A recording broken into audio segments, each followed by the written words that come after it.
Pessoal, vou passar a primeira apresentação aqui. Vamos ver se eu consigo, se ela anda. A apresentação do grupo do Agnaldo, do João, do Renan e do Rodrigo, né? Que é processamento de teclado. Aí vocês vão me contam aí se dá para ver bem, tá ok?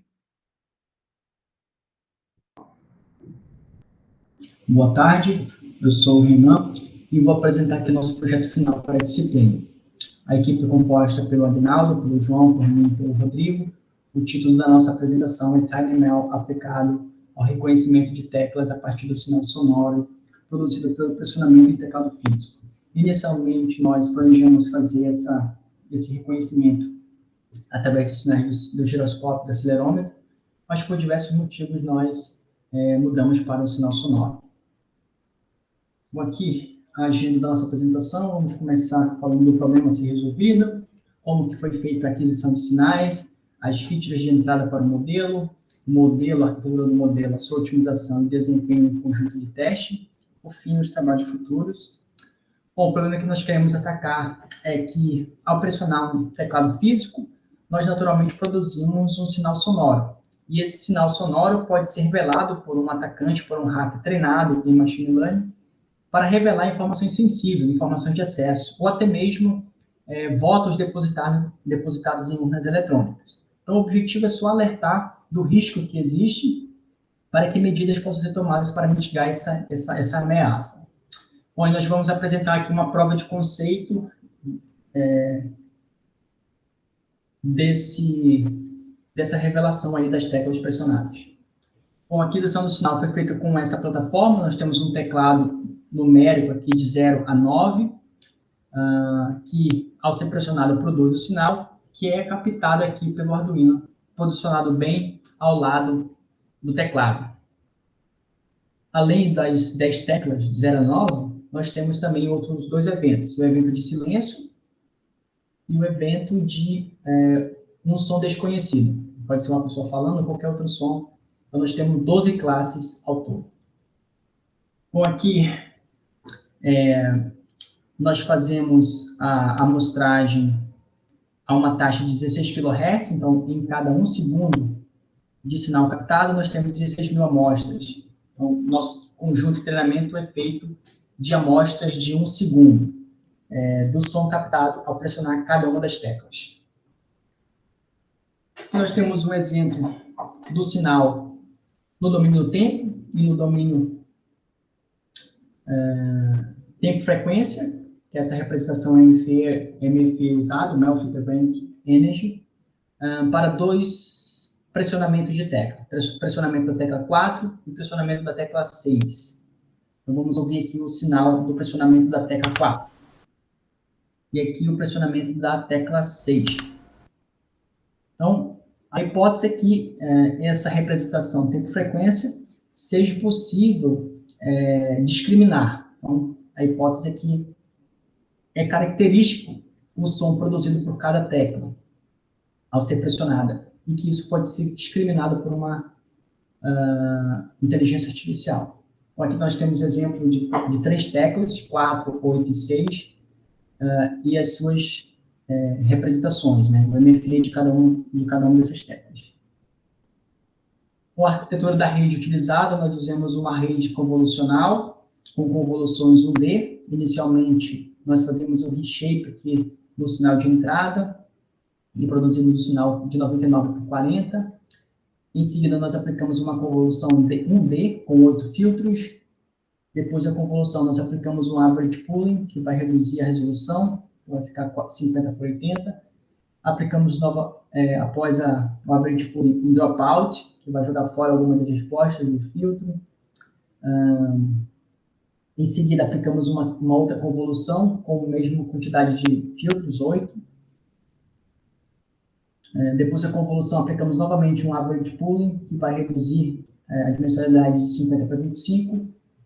Depois disso, aplicamos uma vetorização, um flattening, que vai vetorizar esse sinal de entrada, produzir um vetor de dimensão 200. E, na última camada, aplicamos uma camada totalmente conectada, que vai produzir as probabilidades de pertencimento a cada uma das 12 classes. O número total de parâmetros dessa rede é de 4.220. Aqui nós temos uma representação gráfica, da transformação, da dimensionalidade dos vetores intermediários. E aqui um esquemático do que está ocorrendo, né? A rede vai produzir uma transformação que seja mais fácil para a classificação. Então, nós vamos transformar o sinal de entrada num outro domínio, de forma que a separação da classe seja mais fácil. Então, a otimização do modelo, nós usamos o RMS próprio como otimizador, o batch size 32, nós treinamos o modelo por 150 épocas, o conjunto de treinamento é composto de 2.426 amostras e o conjunto de teste de 486. Então, aproximadamente, cada uma das classes tem um pouco mais de 200 amostras. Bom, aqui o conjunto de treinamento, a acurácia e a loss. Então, nós vemos que o modelo teve uma acurácia de aproximadamente 90%, tanto no treinamento quanto na validação, e a loss caiu, acompanhando aí, a loss de validação acompanhou a loss de treinamento. Mesmo aqui, nesse ponto aqui, a de validação caiu abaixo a treinamento caiu abaixo de validação, ainda assim a loss de validação continuava descendo. Então, nós mantemos os treinamentos aí por 150 épocas. Bom, aqui a matriz de confusão para o conjunto de validação e para o conjunto de teste. Então, nós vemos que a rede aparentemente tem uma boa generalização, ela não teve tanta perda de desempenho aqui no conjunto de teste. Naturalmente, a rede tem performance variável aqui para cada uma das teclas. Então, tem teclas que a gente atinge uma acurácia bem mais alta do que outras. Aqui nós temos a inferência desse modelo. A primeira forma de inferência que nós fizemos foi diretamente na plataforma Edge Impulse. A razão para isso é que é mais facilmente sincronizável, né? Tipo, o pressionamento da tecla e a captação do áudio produzido, enquanto que embarcando diretamente no Arduino, não é tão fácil sincronizar o momento que deve ser captado o sinal. Então, vamos mostrar inicialmente a inferência no Edge Impulse. Então, aqui o exemplo, vou pressionar a tecla 4,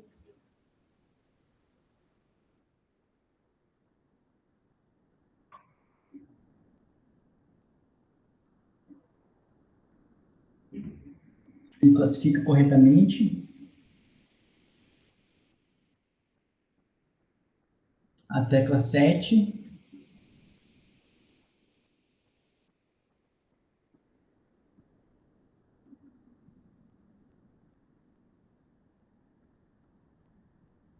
ele classifica corretamente também. Quem quiser ver mais, pode escanear esse QR Code. Bom, aqui a inferência no Arduino é um pouco mais difícil fazer a sincronização do pressionamento e a captação do sinal. Então, a gente tem que pressionar mais vezes para obter uma resposta correta. O pressionamento da tecla 3, 99, erro também depois, os outros 5, 9, não respondeu, depois respondeu, 0.99, tecla 8, 0.49, então ele atingiu uma probabilidade alta para essa tecla, depois errou ali o 3, depois previu corretamente o 8. Bom, aqui os trabalhos futuros, muita coisa pode ser explorada ainda, então se fosse uma prova de conceito, o que nós planejamos como trabalhos futuros aí é fazer aquisição de novos dados para que a gente tenha uma melhor performance na inferência. A gente observou que o modelo não teve aquela acurácia de 80% que teve no conjunto de teste. Então, fazer nova aquisição de dados com diferentes configurações e posição do sensor. Verificar também a extrapolação para outro teclado do mesmo modelo. Então, nós planejamos ver se é possível que isso seja explorado, seja generalizado para outro teclado do mesmo modelo. Então, fazendo o treinamento em uma unidade e testando em outra, para ver se isso generaliza. Nós temos também planos de experimentar diferentes features, diferentes variações de features. Então, nós pegamos a forma padrão do MFE, não fizemos nenhuma experimentação com variação de parâmetro. Então, esse é um caminho para ser explorado. O outro caminho a ser explorado é estudar outras features. O MFCC, ou wavelets, são diferentes formas de representação tempo-frequência. Nós podemos também experimentar diferentes arquiteturas de rede. Para chegar nessa arquitetura, nós fizemos vários experimentos, mas ainda é possível explorar outras abordagens de arquitetura. Por exemplo, usando convolução 2D, channel-wise. Outra linha de investigação é fazer fusão de diferentes modalidades de sensores, né? Não apenas o sinal sonoro, mas também o giroscópio, o acelerômetro. Talvez a gente tenha uma melhor performance. Obrigado pela atenção de todos. Bom, muito legal, viu? Olha, parabéns, pessoal. Acho que excelente trabalho. Muito, muito bom. Até foi uma surpresa, porque quando vocês tinham comentado do trabalho, eu não estava muito claro qual era a linha que vocês estavam seguindo. E realmente eu acho que é um trabalho na área de segurança fantástico. Primeiro que uma perguntinha técnica, bem rápida, que acho que aí teve os 10 minutos. O primeiro, legal que fizeram bem no tempo, hein? Por que vocês optaram por average pooling e não max pooling? Tem alguma característica especial que vocês acharam que fica melhor com um D, alguma coisa assim? Só uma curiosidade. Opa, boa tarde, professor Marcelo. Bom, eu experimentei aí as redes, né? Fiz usando o max pooling, e aí eu testei o average pooling e eu vi que ele ficava melhor. Tipo, eu perdia menos desempenho quando eu fazia o teste. Aí eu acabei optando pelo average pooling. Bacana, legal. Até porque até eu lembro um dia, até o Shinohara me questionou um pouco isso, ele comentou quando ele estava fazendo, logo nas primeiras aulas, ele perguntou, mas por que não pega a média em vez de pegar o valor máximo? Eu falei, olha, em imagem, realmente, pode ser um ou pode ser outro, em geral você põe lá, funciona, fica bem. Mas legal que você fez esse teste, olha que interessante, né? Talvez exatamente por ser de uma função contínua do som, extraído do som, ele ficou interessante, não sei. Possivelmente já tinha transformado em imagem, mas legal, bacana. Realmente o que vocês colocam no final, quer dizer, se você realmente ouvir ou diferenciar as características daquela tecla específica é muito legal. No mesmo teclado, então na mesma posição, claro. Né? Mas no fundo, vocês identificaram, no fundo, são aquela tecla específica, mesmo se ela for mudada de posição, ela vai continuar sendo aquela tecla em princípio, para saber quanto influencia o som da base em relação a ela, né? Mas legal. Eu acho que é um trabalho bacana para seguir, né? Eu cheguei a ver uns papers aí que o pessoal trabalha com isso, principalmente levando na área de segurança. Isso aí, parabéns. Vocês querem fazer algum comentário além do que vocês botaram no vídeo ou tá bem? Podemos ir para o próximo. O pessoal, alguém quer fazer alguma pergunta para o grupo? Nesse momento, tá beleza? Não, só comentário adicional, Marcelo, é que, como você havia comentado, e nós também imaginávamos que ia acontecer, deu trabalho, viu? A parte de aquisição de dados e de tratar essas informações é que foi o grande, digamos assim, dor de cabeça nossa, né? Porque a gente teve que fazer alguns testes, né? E assim, vendo o resultado final, você fala, nossa, que legal, que simples. Mas até chegar a esse ponto, cara, teve chão. O Shinohara tá aqui, ele montou um teclado também diferente, eu montei outro. O Rodrigo também, que é da equipe, também montou o seu teclado e ficou fazendo testes até nós utilizarmos esse aí que o Shinohara conseguiu aí lá com o pessoal da ETEP, né? E facilita o nosso trabalho. Mas nós testamos acelerômetro também, enfim, uma série de outros testes que nós não colocamos aqui por questão até de tempo também, né? Mas aí fica aqui a nossa experiência e a nossa gratidão pela sua orientação, pelas informações que se passou no curso. Não, prazer ver o trabalho legal de vocês. Marcelo. Oi.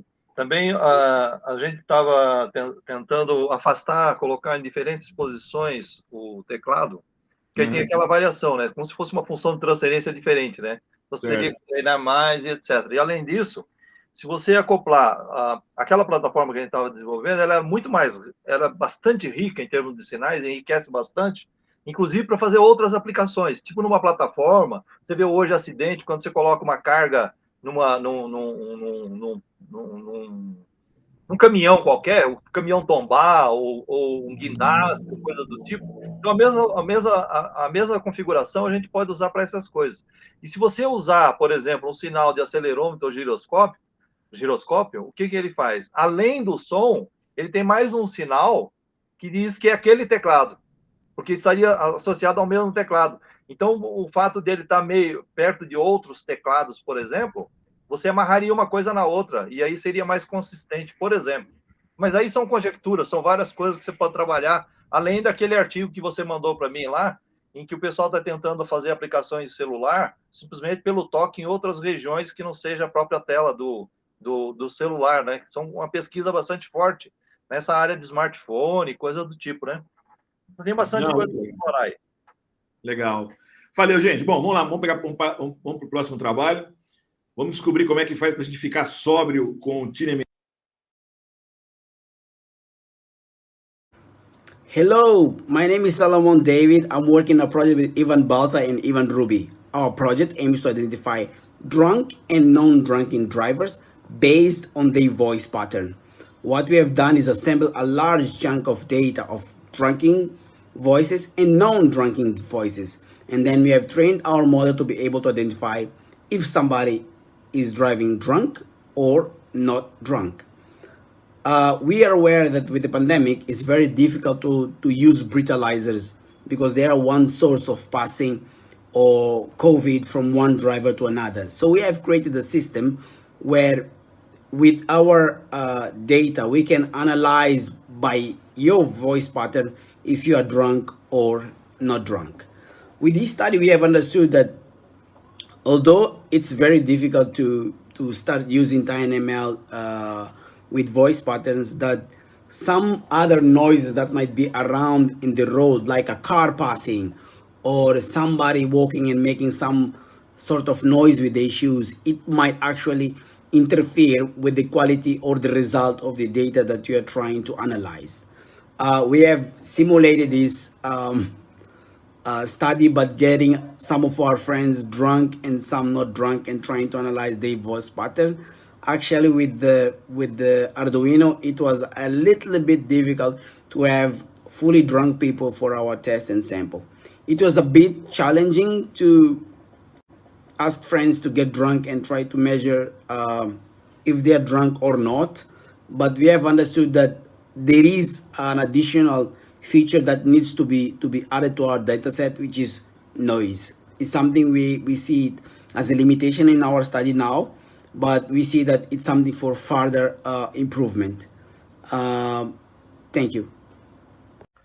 Hello everyone, my name is Ivan Ruby. I'm from Mozambique, and I was also part of the group that worked on the project about sobriety tests using TinyML, or TinyML for sobriety test. The project has been very interesting. Just the concept and the ability to detect whether someone is or not intoxicated by alcohol using just their speech. And one of the things that we had realized just by observing in our own experiences is that the way we speak changes depending on whether or not we are intoxicated. Generally, whenever people are intoxicated, they speak slower, they tend to swallow some words, they tend to slur as well. So there are some characteristics that can be detected. So that's what we had in mind when we considered the possibility of implementing this project. One of the difficulties that we faced, and I believe this is something that is going to be repeated by my colleagues as well, was in identifying a data set with samples of intoxicated individuals. We did an open search or just searched on the internet, and what we found was a data set, but it was in German and it was costly. But we also were able to identify some other individuals that were in our situation, and what they did was to find or to create a data set on their own in a combination of finding people and then literally giving them alcohol and recording them before and after, as well as finding audios or videos and then extracting audios from the videos of already intoxicated individuals. In our case, we could not find people and then intoxicate them, especially the time span that we had for this project. So what we decided to do was to collect intoxicated videos from intoxicated individuals from the internet. So that was definitely one of the obstacles that we had. And similarly, even though the concept of the project was very simple, we also, because we didn't have many samples, we also spent some time tuning the model or adjusting the parameters, because initially we had an overfitting model and we had to make sure that the data set was also balanced. That is, we had to combine samples from intoxicated individuals, from diverse as we could find, but we also had to find samples of individuals just having a normal conversation, as well as we found in another data set that is public called LibreSpeech. So we found a sample of individuals that were just reading a book as an example, so that it will give nuance for a model to be able to detect whether it's intoxicated, non-intoxicated, but reading, non-intoxicated, but having a conversation. Hello, my name is Ivan Balsa. I'm from Spain, but now I'm studying here in Brazil at UniFaith. First of all, I want to talk a little bit about one of the most important parts of this project, that was the data collection. I thought that this part would be easy because we have a lot of libraries in internet, but sadly we didn't find out any library of drunk and non-drunk people. For that reason, we started to look for it in YouTube, and we converted these YouTube videos in audios, for then using Audacity split these audios in parts of 10 seconds. Then we had to do the model design. We selected a layer of audio MFCC because it works so good with human voices. That was what we wanted. And then obviously a layer of classification, because we wanted to know the probability if we are listening a drunk or a non-drunk voice. As we see in the document, then we came up with the Future Explorer, where we extracted of the futures, and then we created the neural network. After a few tries and changing some values and layers, we came up with the first train that have good values. We had an accuracy of 99.2% and a loss of 0.02. It was so good.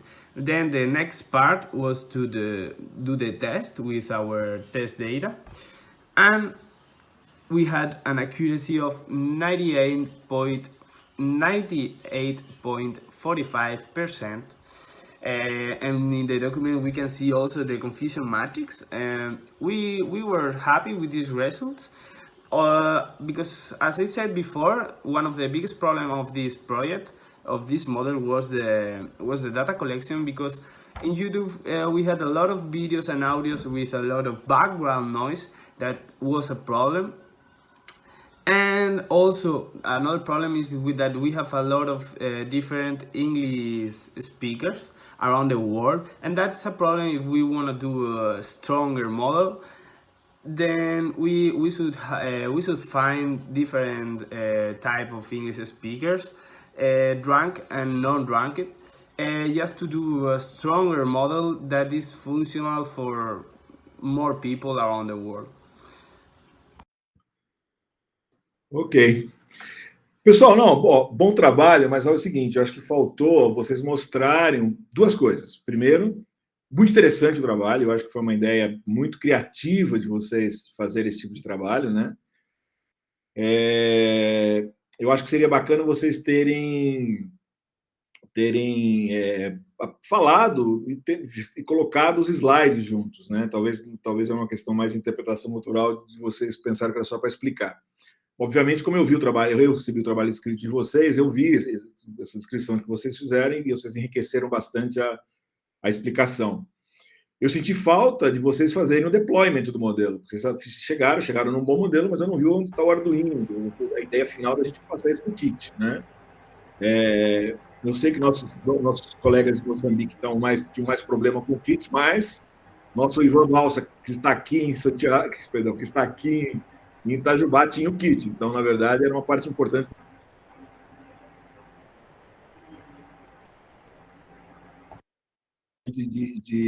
dos dados iniciais do dataset, que como vocês todos falaram, e você reforçou bastante, e deu alguns pontos que você trabalhou, que é, por exemplo, usando Audacity, que é um software muito legal para você trabalhar com o som.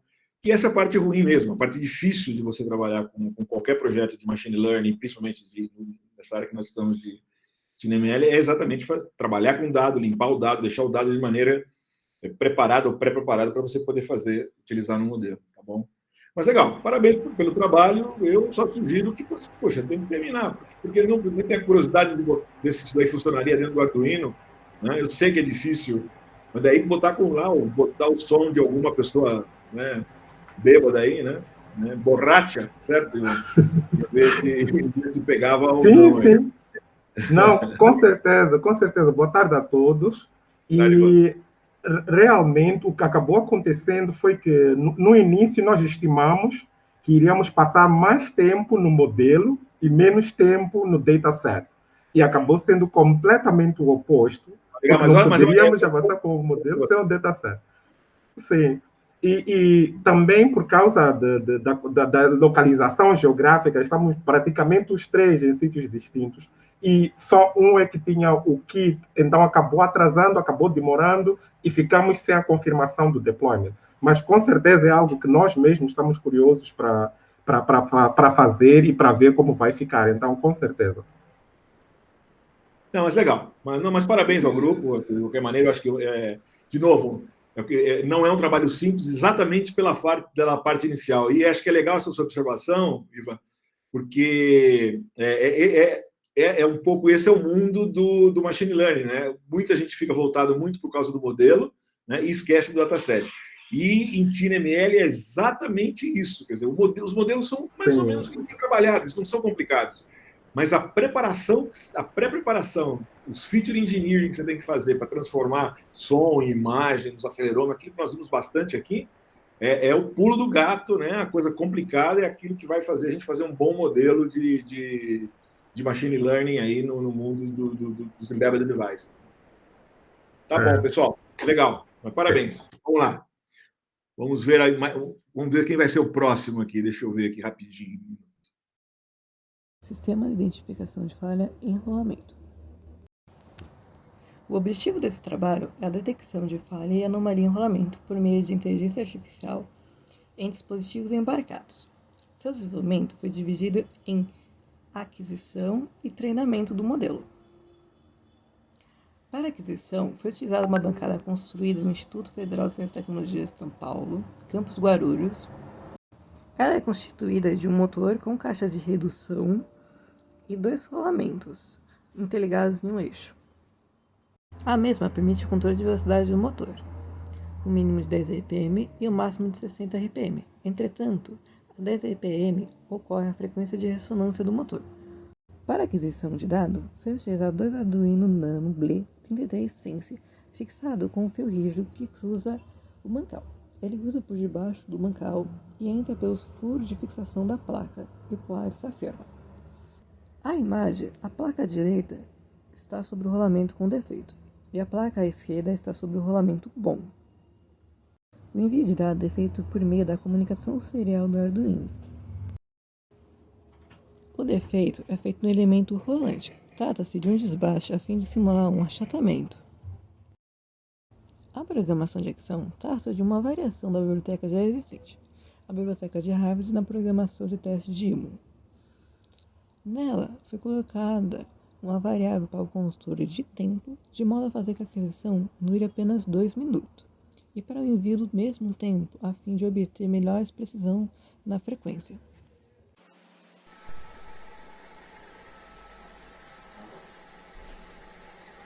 Fazendo o sistema de aquisição, colocou 2 Arduino, a gente colocou papel para isolar, prendeu, fixou com fita só para não vibrar, né?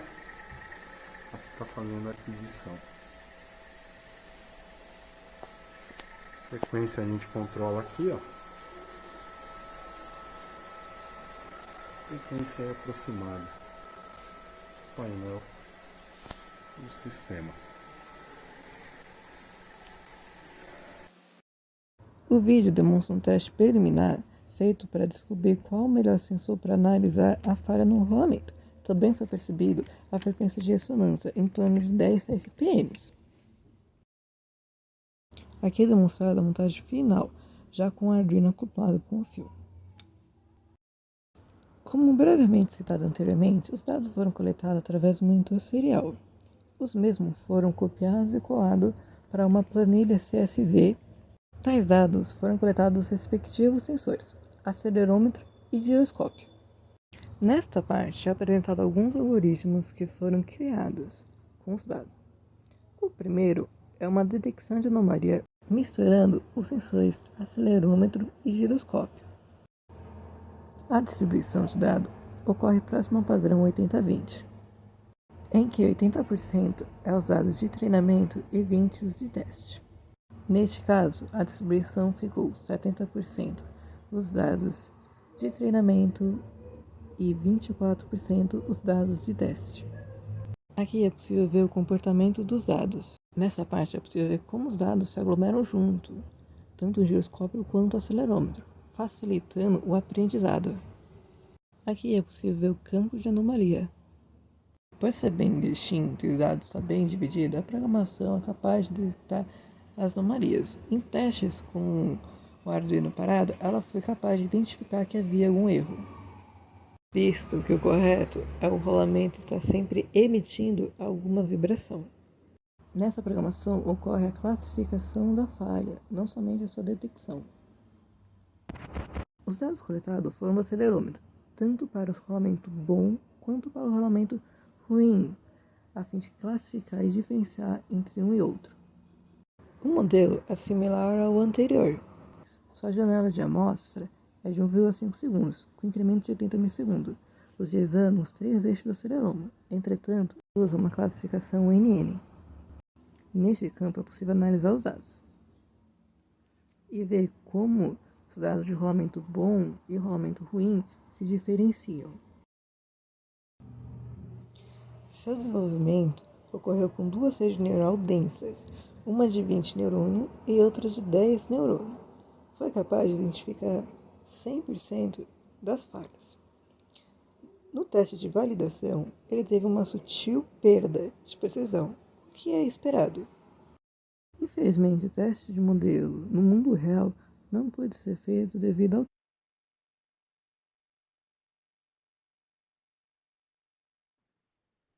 5 minutos mesmo o vídeo que vocês fizeram?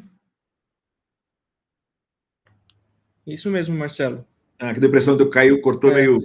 Né, eu também tive essa impressão, mas foi até essa parte mesmo. Tá certo. Não, beleza. Uhum.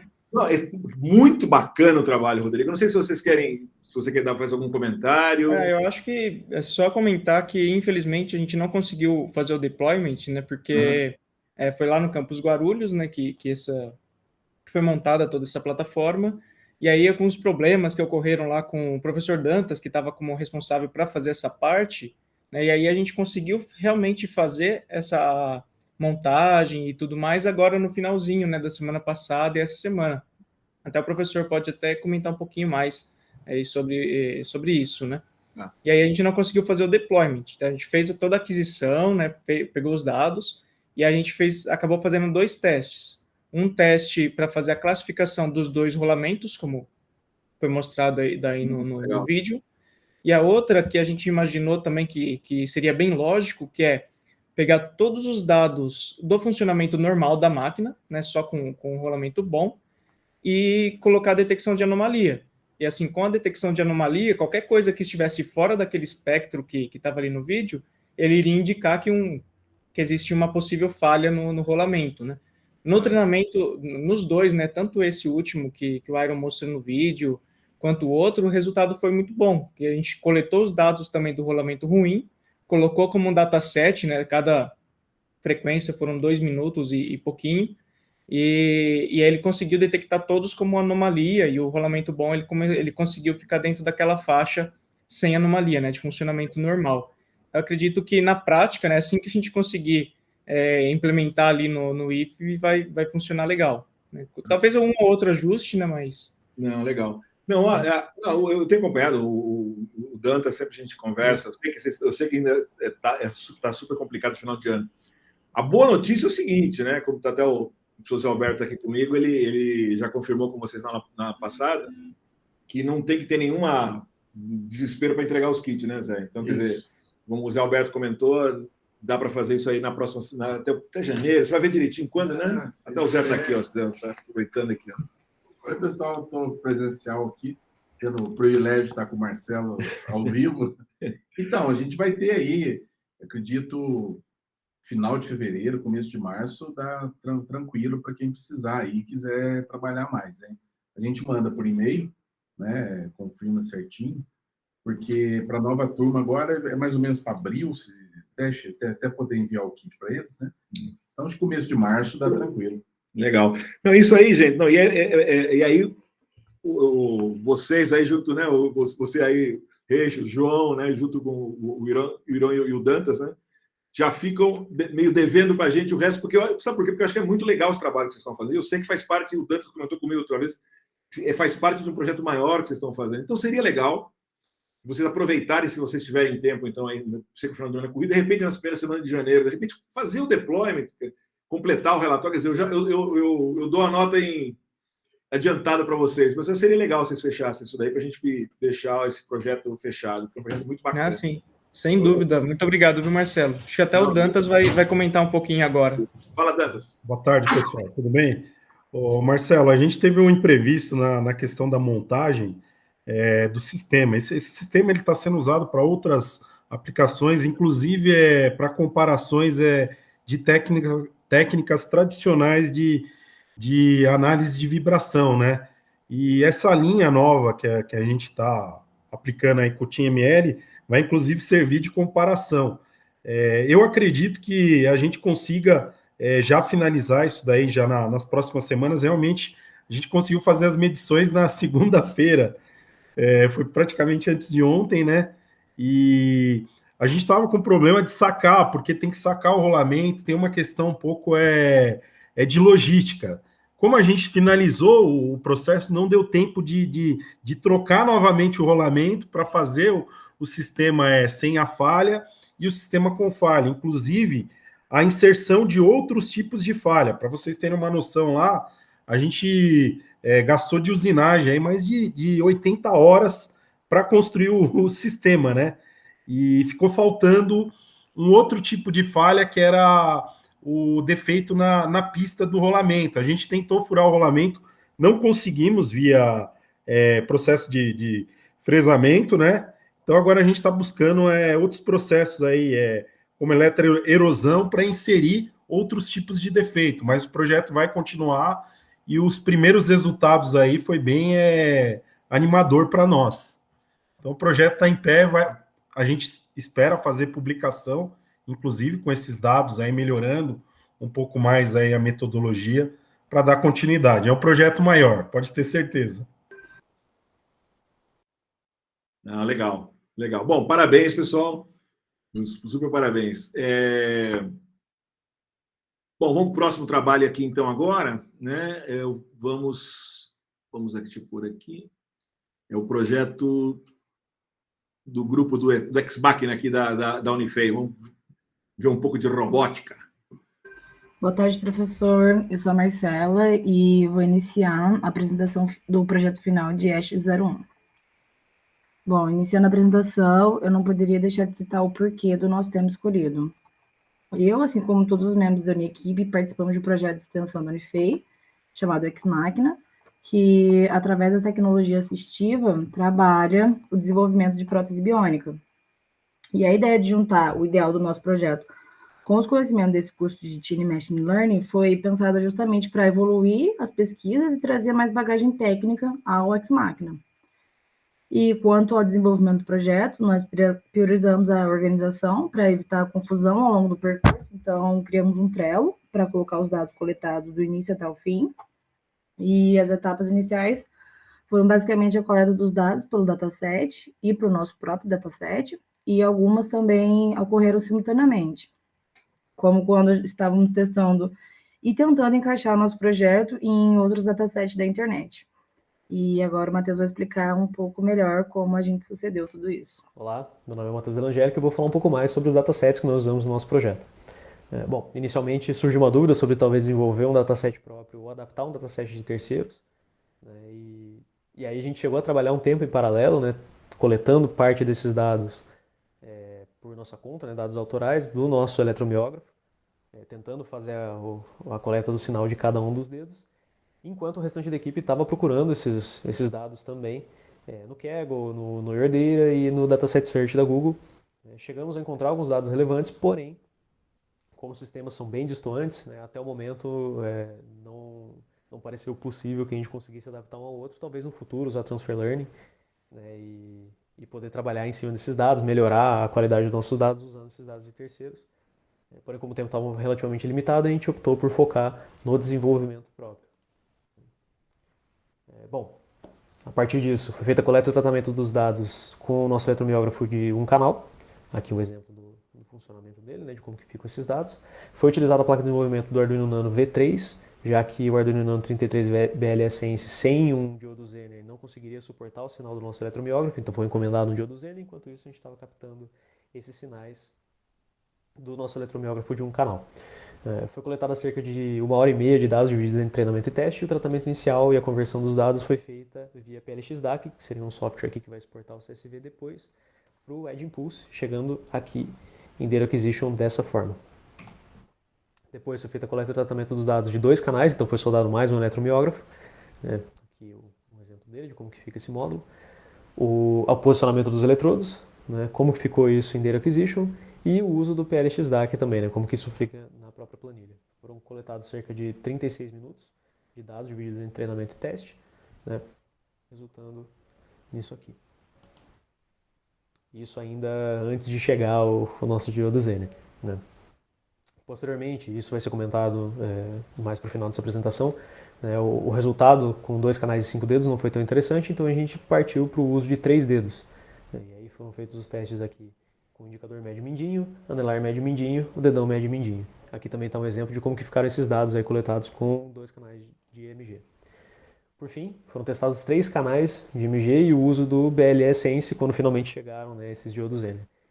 E aí a gente teve alguns problemas, né, no caso.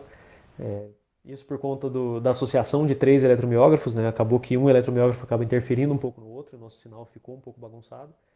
O circuito ficou relativamente instável nessa situação. Então, mesmo sem o uso do BLSense, a gente não conseguiu captar.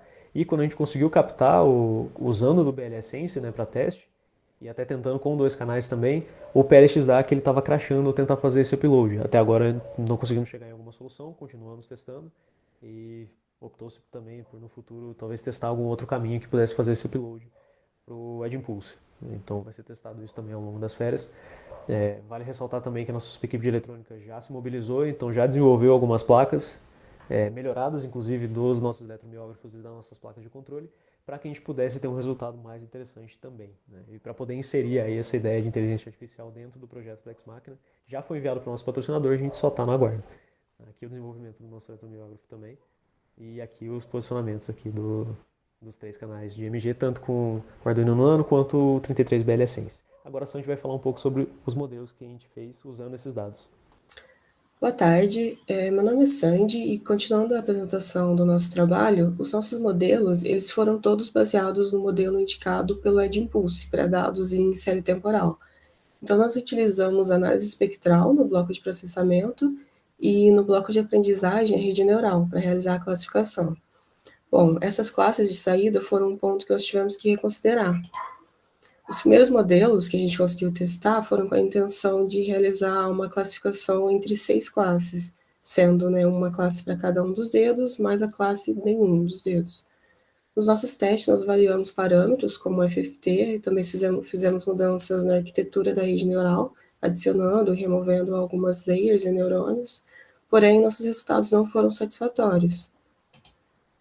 E com isso, nós resolvemos mudar nossa abordagem e passamos a tentar classificar entre 4 labels somente, sendo 3 dos dedos e nenhum deles. Assim, nós melhoramos um pouco os resultados e nos nossos melhores modelos testados, ficamos então com um modelo com 22 features de entrada, hidden layers, dense e dropout, e a saída sendo as 4 classes já citadas. Olá, meu nome é Renato Masteguin e eu vou falar um pouquinho sobre os resultados e discussões do nosso projeto. Bom, primeiramente, com o MG com apenas um canal, a gente conseguiu coletar alguns dados, mas nosso treino foi com uma precisão bem baixa. E nosso teste também. Na verdade, nosso teste deu todo errado. Então a gente resolveu adicionar um outro canal ao MG e coletar dados de novo. Assim a gente conseguiu um pouquinho de precisão. Loss mais ou menos, e porém nossos testes não foram legais. Então, depois de muita discussão, muita conversa, ajuda do professor, a gente decidiu diminuir o número de dedos. Então a gente passou a captar dados de 3 dedos só, utilizando os 2 canais. E com isso a gente fez mais 3 modelos. No primeiro modelo, a gente teve uma pequena divergência na precisão do treino com a precisão do teste, e um loss muito alto. Então a gente achou inconsistente e partiu para outro. No segundo modelo, a gente teve um treinamento muito bom, porém, nossos testes não foram tão legais. Numa outra tentativa, fizemos mais um modelo. No terceiro modelo, com a precisão de 76% de treino, um loss de 1, que não era bom, mas também não estava ruim, e uma precisão de 72% nos testes, a gente achou um modelo mais condizente, um modelo mais balanceado. Lógico que tem modelos que estão melhores em alguns aspectos, como é o caso do segundo modelo, que ele possui uma precisão de 80%, porém, ele ficou bem balanceado. Bom, a gente teve um pequeno problema com o deployment. O computador do Matheus, que era o membro que estava com a prótese em mãos, que captou os dados e tudo mais, ele não conseguiu acessar o AirDNBL Essence. E isso gerou um problema para a gente. Então a gente não conseguiu testar na prática o nosso projeto, infelizmente. Porém, o que a gente pode concluir com esse projeto é que há a possibilidade da diferenciação dedo a dedo. TinyML vai possibilitar que o projeto da Unifei e Ex Machina continue a buscar pela diferenciação dedo a dedo da nossa prótese. A gente ainda vai expandir aquele dataset usado nesse projeto e ainda vai tentar aumentar o número de canais do nosso MG, para assim chegar o mais perto possível da diferenciação dedo a dedo usando TinyML. E buscar a tecnologia assistiva a todo momento, que esse é o foco do Ex Machina. Muito obrigado pela atenção de todos. Espero que os imprevistos que aconteceram no projeto não tenham sido prejudiciais para o entendimento do nosso objetivo. O Ex Machina agradece pela atenção. Bom, parabéns, pessoal. Olha, só pegando esse ganchinho final seu, eu acho que, na verdade, não tem que pedir desculpa nenhuma, porque vocês foram um grupo que, vamos dizer assim, vocês tinham um problema a resolver, e até foi interessante quando vocês me procuraram, professor, será que dá para resolver? Eu falei, não tenho a mínima ideia, não sou dessa área. E, puxa, mas vamos lá, será que não dá? Então, quer dizer, aí vocês saíram pesquisando, eu vi alguma coisinha, ajudei um pouco vocês, mas muito pouco, quer dizer, vocês foram se virando, e foram uma questão, eu sempre, quando, puxa, acho que será que vai dar, que não vai dar? Eu conversei várias vezes com vocês. Existem projetos que o caminho é mais importante que o final, né? E esse é um tipo de projeto que o caminho é importantíssimo. É muito parecido com projetos que vocês acabaram de ver dos rolamentos, quer dizer, são projetos complexos. E vocês não estão fazendo algo do manual, ou de só comprovando uma teoria. Não, vocês estão criando algo novo. Será que dá para fazer? Então, quer dizer, fazer todo um setup, pensar na parte mecânica, quer dizer, que não é simples aquilo que o professor Dantas tinha acabado de falar, né? A gente teve discussões depois da aula, que um dia ficamos aqui horas, né? O professor Zé Alberto, o professor Dantas, alguns alunos, o pessoal aqui do Ex Machina, mas como é que a gente faz? Como é que pode melhorar o sinal? Quer dizer, e foi muito legal, inclusive até com interação, né, entre as duas universidades. Então, eu acho que esse é um projeto maravilhoso, sem falar do exemplo, que é um projeto que vocês estão fazendo pensando no bem comum, no bem da humanidade, né? Ontem eu tive a oportunidade de visitar aqui os laboratórios da Unifei, junto com o meu colega de turma do professor João Shinohara, né? Que é professor, o Luiz Edival, que é professor da área de controle e automação aqui da Unifei, e existe todo um laboratório, que até eles estavam todo montando, parou um pouco com a pandemia, que eles têm um projeto de indústria 4.0, mas ele estava comentando com a gente, Marcelo, nós vamos fazer tem um projeto enorme aqui, que é o 5.0 social, ou seja, a gente está saindo da visão cêntrica da indústria para a visão cêntrica né, do ser humano, da pessoa, do indivíduo, quer dizer, usar tecnologias para o bem do indivíduo, para o bem da humanidade, né? Que são projetos que tomara que a gente consiga expandir aqui na universidade, né? E esse é um belo exemplo, né? O projeto do Ex Machina, que é um projeto de alunos até fora da grade curricular, onde vocês tentam fazer algo usando o que vocês estão aprendendo na universidade e aplicando. Nós estamos de parabéns. Eu só peço a vocês que continuem, né? Quer dizer, continuem o projeto. Agora, que acho que essa é a intenção desse curso, quando a gente criou esse curso aqui no IES, que é para dar essa centelha, né? Para vocês. Isso aqui é só a ponta do iceberg, né? A gente quer fazer mais projetos, quer dizer, criar coisas aqui, quer dizer, e a gente tem aqui, quer dizer, o responsável por essa área de TNML aqui dentro da universidade, o professor Zé Alberto, está aqui para conseguir fazer, desencavar um pouco de verba, de projeto, para fazer uma coisa ou outra. Continuem, cara. Então, parabéns. Não sei se querem falar algum comentário. Eu abro algumas perguntinhas rápidas aí, para a gente passar para o próximo. Bom, professor, acho que a gente só tem a agradecer aqui também. Inclusive, a matéria foi comentada dentro do projeto, né, sobre ESH01 e acredito que no próximo semestre venha mais um pessoal aí do Ex Machina para encher o saco de vocês. O pessoal se empolgou bastante, teve muito interesse mesmo, né? O que foi comentado sobre a subequipe de eletrônica é que realmente também foi uma ideia que a gente quis trazer e manter no projeto, é algo que a gente não quer deixar se perder, porque é muito interessante, vai ser uma ferramenta maravilhosa. Acho que vai ter o Ex Machina antes do uso de IA e o Ex Machina depois do uso de IA, né? A gente consegue aplicar em muitas coisas e com certeza a gente vai manter isso, vai seguir. Então, acho que no nosso caso a gente só tem que agradecer aí. Tem bastante ideia que a gente quer testar, tem muita coisa que a gente quer levar para as férias aí. É só ideia aí para testar mesmo. Muito obrigado. Se alguém tiver alguma dúvida também, alguma coisa que a gente possa responder. E aí, pessoal? Dúvidas? Legal? Passamos para o próximo. Então, tá bom. A gente pode fazer uma visita, terminando, vamos terminar com um tempinho, acho que está indo no bom ritmo. E aí a gente troca uma ideia geral. Então, vamos lá. O próximo trabalho, então, é o trabalho do pessoal aqui, do Jean, do Paulo, do Pedro e do Thiago, né? Aqui da Unifei, que vamos conversar um pouco, vamos fazer um projeto na área de visão. É legal porque a gente viu bastante projeto, né, com vibração, agora a gente teve projetos com som, né? Então, esse aqui acho que é o primeiro de hoje, né? Acho que é, né? O primeiro de imagem é o primeiro de imagem, que é o terceiro grande área de sensores, que, apesar que, óbvio, né, o pessoal que trabalhou com os projetos envolvendo som tiveram que fazer a conversão para imagem, mas é legal, porque aqui o pessoal tem que batalhar exatamente com o problema da câmera, que é mais a questão do setup, de câmera, junto com o Arduino, que não é tão trivial às vezes, né? Mas legal. Então, vamos lá. Então, vamos ao trabalho do pessoal aqui. Vamos lá. Meu nome é Thiago Crabe de Freitas e, juntamente com o Jean, o Paulo e o Pedro, vou fazer a apresentação do nosso trabalho final da disciplina de TNML, que é sobre a detecção da presença de capacetes de segurança. Em primeiro momento, eu acredito que seja interessante fazer uma contextualização sobre o tema. Hoje, o Brasil ele ocupa a segunda colocação no ranking de mortalidade por acidentes, de acordo com o G1. Em decorrência disso, no ano passado, foram perdidos cerca de 300 bilhões do PIB brasileiro, devido a esses acidentes e também devido a doenças laborais.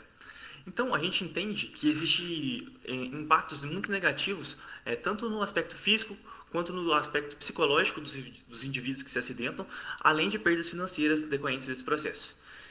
Sabendo disso, a gente identificou que existe uma necessidade, na verdade, de se desenvolver novas tecnologias e também novas práticas a fim de se reduzir os danos causados por acidentes no trabalho.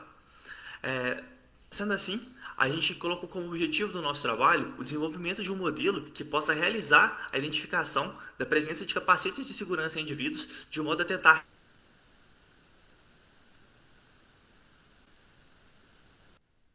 33 BLE e também a câmera OV7675. Agora o Jean vai falar um pouco mais sobre como a gente fez a nossa coleta de dados. Para o desenvolvimento do nosso projeto foram utilizados dois datasets, o Hard Hat Workers e o Scout Hat. O Hard Hat Workers é um dataset composto por 5.000 imagens capturadas em diferentes ambientes de trabalho na China, principalmente em fábricas e construções, onde o capacete de segurança é geralmente obrigatório. Nesse dataset tem imagens de 3 classes, né? Helmet, capacete, person, pessoa e head, cabeça. E foi um dataset feito originalmente para detecção de capacete, não para classificação, que é o que a gente faz no nosso projeto. Já o dataset Scout Head, ele é composto por cerca de 4.400 imagens, e ele é dividido em 2 partes, a parte A e a parte B.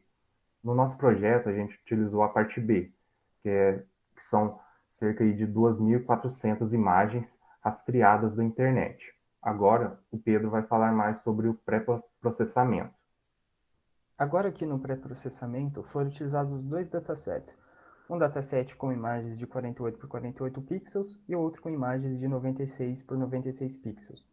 No dataset de 48 por 48, as imagens elas foram cortadas nas áreas onde estavam as cabeças, conforme a figura abaixo. E vale ressaltar aqui que cada imagem tinha um arquivo XML associado. E nesse arquivo, então, tinha a posição dessas cabeças e os labels, e isso ajudou bastante. Depois disso, elas foram normalizadas para 48 por 48 pixels e as cabeças que eram muito pequenas foram descartadas. Depois desse processo, foram obtidas 5.416 imagens para cada classe. No caso, as classes aqui são capacete e cabeça. Já no dataset de 96 por 96, o procedimento é o mesmo, só que aqui a gente utiliza a técnica de Data Augmentation. Então, a gente altera a posição da área de recorte, a gente dá zoom e também um flip horizontal. Depois disso, ela é normalizada para 96 por 96 pixels, e depois dessas etapas foram obtidas 4.773 imagens para cada classe. E agora o Paulo ele vai falar sobre os códigos que foram utilizados para fazer esse pré-processamento. Então essa foi a função utilizada para fazer o corte das imagens. Então é feita a leitura do XML da imagem, e para cada objeto da imagem pega-se a caixa dela, analisa-se a proporção, o tamanho, e na parte do dataset 48 foi simplesmente cortado, e no dataset 96 foi feito o augmentation. E o código de augmentation a gente varia o zoom, né, a partir do size, e a posição, e também faz o flip. Agora o Jean vai comentar um pouco dos modelos utilizados. No projeto foram desenvolvidos 3 modelos. O modelo 1 utiliza imagens com tamanho igual a 48 por 48 pixels em grayscale. Aqui nessa imagem a gente tem a arquitetura dessa rede. Algumas coisas a se destacar são que ela possui 3 camadas de convolução 2D, uma com 64 filtros, a outra com 32 e a terceira com 16 filtros. Ela possui 2 dropout, um flatten e um layer denso de 64 neurônios. O modelo 2 ele é muito semelhante ao modelo 1, o que muda aqui é a sequência, né, das camadas. Então é possível ver aqui que as camadas de convolução 2D elas estão em sequência, agora começando da que tem 16 filtros, e ele também possui um reshape layer. Nesse modelo é utilizado imagens com tamanho igual a 32 por 32 pixels em RGB. Por fim, foi feito então o modelo 3, que utiliza imagens com tamanho igual a 96 por 96 pixels em RGB. Nesse modelo foi utilizado Transfer Learning, onde usa-se, né, um modelo MobileNet V1 com alfa 0.25, tem um dense layer no final e com um dropout de 0.1. Agora eu passo a palavra para o Pedro. Feito o treinamento dos modelos, a gente obtém as seguintes matrizes de confusão. Então aqui a gente vê que o modelo 1 ele vai apresentar uma acurácia mais baixa, ao passo que o modelo 2 e o modelo 3 eles são bem próximos. Então, fazendo uma comparação entre esses modelos em termos de acurácia, tanto de validação e teste, latência e pico de RAM, a gente obtém os resultados mostrados na tabela. Então, a gente vê que o modelo 1, de fato, ele apresenta uma acurácia menor, só que ele ganha em velocidade, já que a latência dele é baixa. E o pico de RAM dele aqui é um pouco alto.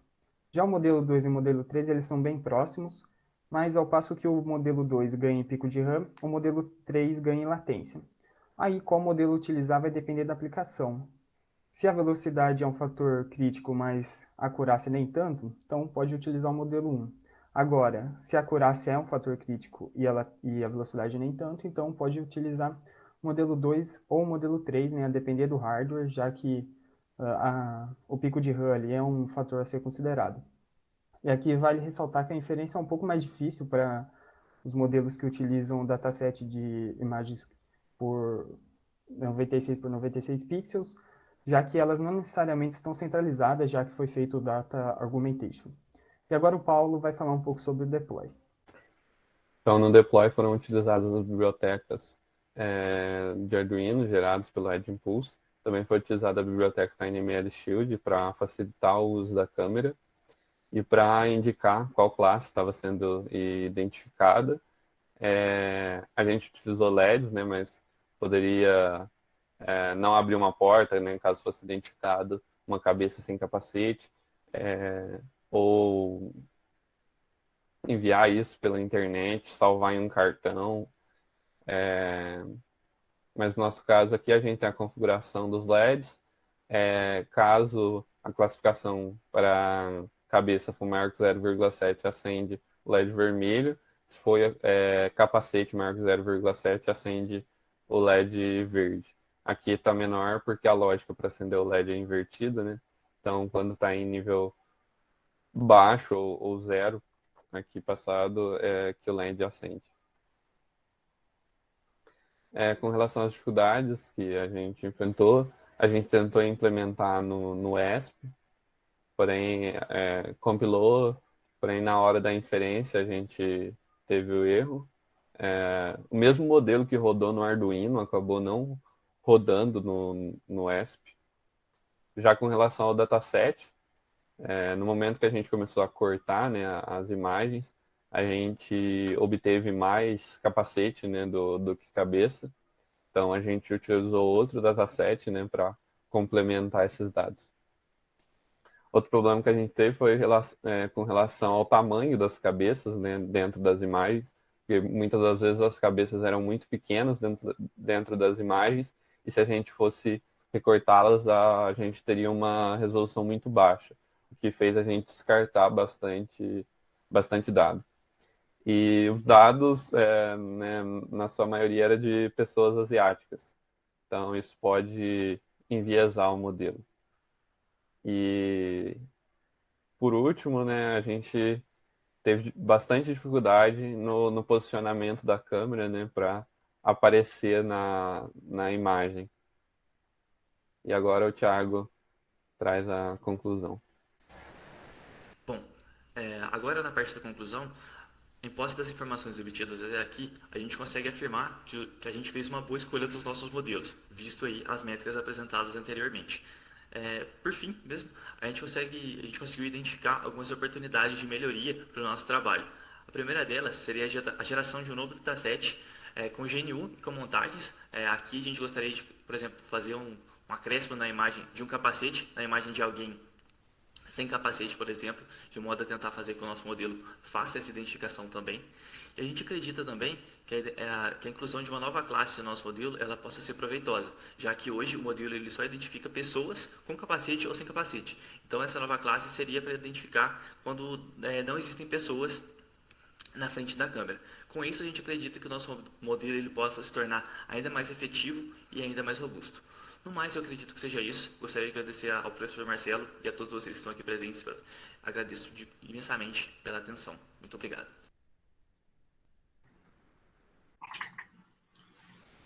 Legal, pessoal. Então, parabéns. Não, bom trabalho, um trabalho que vocês acompanhei, né? Deu uma discutida. É interessante que acabou não funcionando no ESP, né? Mas eu acho que é uma questão de setup da câmera, talvez.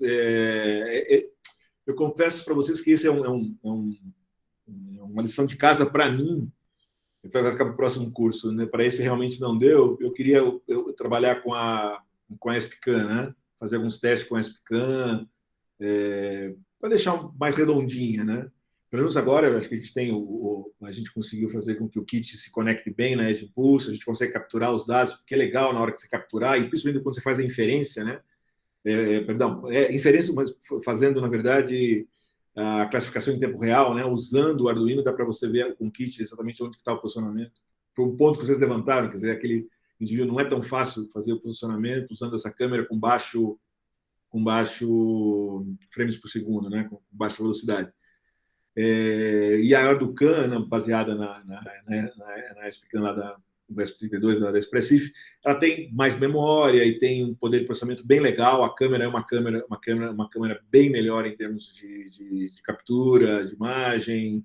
Essa daí é VGA, outra. Apesar que a gente reduz depois, o problema aí realmente não é nem muito a definição da câmera, mas é a velocidade com que a câmera trabalha em termos de captura, né, das imagens para fazer inferência. Mas acho que o trabalho de vocês está legal, acho que vocês fizeram um caminho. Eu gostaria só de chamar a atenção, de valorizar uma parte do trabalho que é muito parecido com o que a gente discutiu antes, com o trabalho do pessoal, do trabalho dos Ivans, né?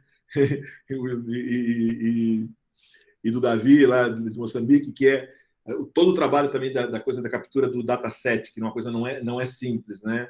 Como vocês também, eu acho que eu valorizo muito o trabalho de desenvolvimento do dataset, né? Se foram lá, trabalharam com Beautiful Soup, fizeram aí, né, uma raspagem na internet, procurar os dados, depois ir lá fazer o corte das cabeças com o capacete e, por fim, usar Data Augmentation. Quer dizer, de novo, o caminho foi... Eu acho que a função desse trabalho em grupo é exatamente ver todas as etapas e todas as dificuldades do trabalho de vida real, né? Assim, o que a gente fez em laboratório nas classes foi para dar base de uma maneira mais segura, vamos dizer assim, né? Os laboratórios são, de qualquer maneira, foram sem, vamos dizer assim, dar uns saltos aí com rede, né? Mas o trabalho em grupo aí, na verdade, a ideia é ficar saltando sem a rede mesmo, né? E acho que vocês conseguiram chegar lá. Legal, acho que os comentários eram esses, mas legal. Sugiro que tentem continuar trabalhando com o ESP32. No ano que vem, no próximo curso, eu espero, quem sabe, eu tenha conseguido fazer uns testes também, a gente pode trocar umas ideias, tá? Mas isso aí, claro, e trabalhos futuros que vocês colocaram, sem dúvida nenhuma, acho que é uma boa sacada, né? Capacete, não capacete, mas aí não pessoa também, acho que a terceira classe é muito importante. Quer dizer, eu não tenho nada, ele vai procurar sempre, se eu não tenho nada na imagem, se ele vai procurar ou é pessoa ou é capacete, né? Então, na verdade, no mínimo 3 aí, né? Que você pensar é importante, né? Até naqueles projetos de máscara, não máscara, na verdade, se for ver também, cairia no mesmo processo. Está faltando uma classe aí, né? Porque realmente você pode ter uma coisa que não é nem pessoa e nem pessoa com máscara, uma outra coisa. E essa é meio uma linha que a gente tem visto em projetos, a não ser que seja uma coisa muito específica, quer dizer, você já sabe que tem uma pessoa ali, aí você quer só verificar se porque alguém apertou o botão, sei lá, vai entrar no elevador numa obra, né? Vocês colocar. Aí é uma pessoa que apertou o botão, então tá bom, já é uma pessoa. Aí eu só vou ver se ela tem capacete ou não capacete. Beleza. Tudo depende do que você precisa, né? Então é bem a definição de como é que é o teu projeto. Tá legal, parabéns. Um comentário do grupo, algum comentário de alguém aí, observação para o grupo? Boa tarde, Marcelo, boa tarde, pessoal. Então, a gente acabou testando muito mais modelos, mas a gente acabou selecionando alguns para apresentar, ou pela velocidade, ou pela acurácia, né? A gente percebeu que é bem difícil fazer modelos rápidos para imagens maiores, né? A gente tentou fazer um dataset, ele acabou fazendo 2 datasets, né? Um de 48 e outro de 96. E acho que uma das maiores dificuldades, como você chegou a comentar, foi realmente na hora de posicionar, né, na câmera, por conta do crop mesmo que é feito, né? E usando o ESP, com a câmera do ESP, a gente conseguia tranquilamente posicionar, porque a gente também usava, tinha feito o código para fazer o resize e a gente já conseguia obter a imagem diretamente em 96 por 96 no ESP, né? Infelizmente, a inferência acabou não rolando, né, no ESP, mas que é, digamos, um pouco esquisito, né, o problema com o Arduino lá, relacionado com memória, mas o ESP tem mais memória que o Arduino, então... Mas... Eu vi com vocês, eu testei, não entendi também, quer dizer, deve ter algum, eu acredito que seja um outro problema que está levando aí, eu teria que estudar mais a fundo, né, com a questão do ESP, né? Sim. Mas muito obrigado pela ajuda aí, professor. Não, legal, parabéns pelo trabalho, pela dedicação, de batalhar e tudo mais. Beleza?